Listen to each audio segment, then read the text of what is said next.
আর অন্যায় যে সহে, তব ঘৃণা তারে যেন তৃণ সমদহে। প্রতিবাদী এই ভাষায় ঘোষিত হয় বিদ্রোহ সমস্ত রকম অন্যায়ের বিরুদ্ধে। মানুষের সামাজিক জীবন, ধর্মীয় জীবন, পারিবারিক এবং নৈতিক জীবনকে বিপর্যস্ত করে যে অন্যায়, তাকে ধিক্কার জানানোর মতো, অগ্রাহ্য করার মতো শক্তি দাও ঈশ্বর মানবাত্মাকে। কবির প্রার্থনায় কখনো কখনো জেগে ওঠে প্রশ্ন ঈশ্বরের উদ্দেশ্যে, যাহারা তোমার বিষাইছে বায়ু, নিভাইছে তব আলো, তুমি কি তাদের ক্ষমা করিয়াছ? তুমি কি বেসেছ ভালো?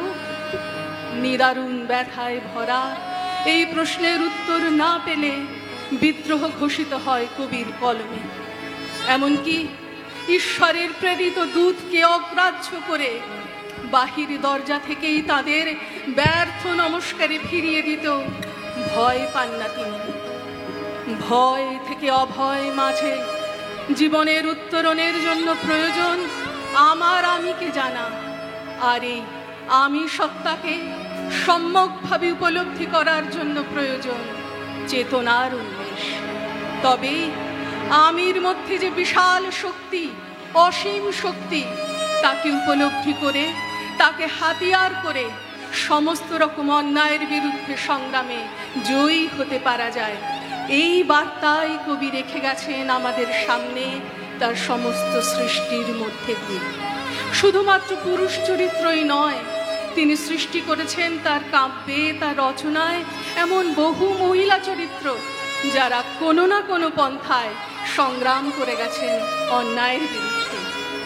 এমনই কিছু মহিলা চরিত্র যেমন মানভঞ্জনের গিরিবালা, নিষ্কৃতি কাব্যের মঞ্জুলিকা, দেনা পাওনা গল্পের নিরুপমা, বদনাম গল্পের সৌদামিনী, গোরা উপন্যাসের আনন্দময়ী, আর স্ত্রীর পত্রে মৃণাল, এবং তাঁর রচিত গানের মাধ্যমে আমাদের এই পর্বের নিবেদন বিদ্রোহী কবি রবীন্দ্রনাথ।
কপালে এই অরুণ আলো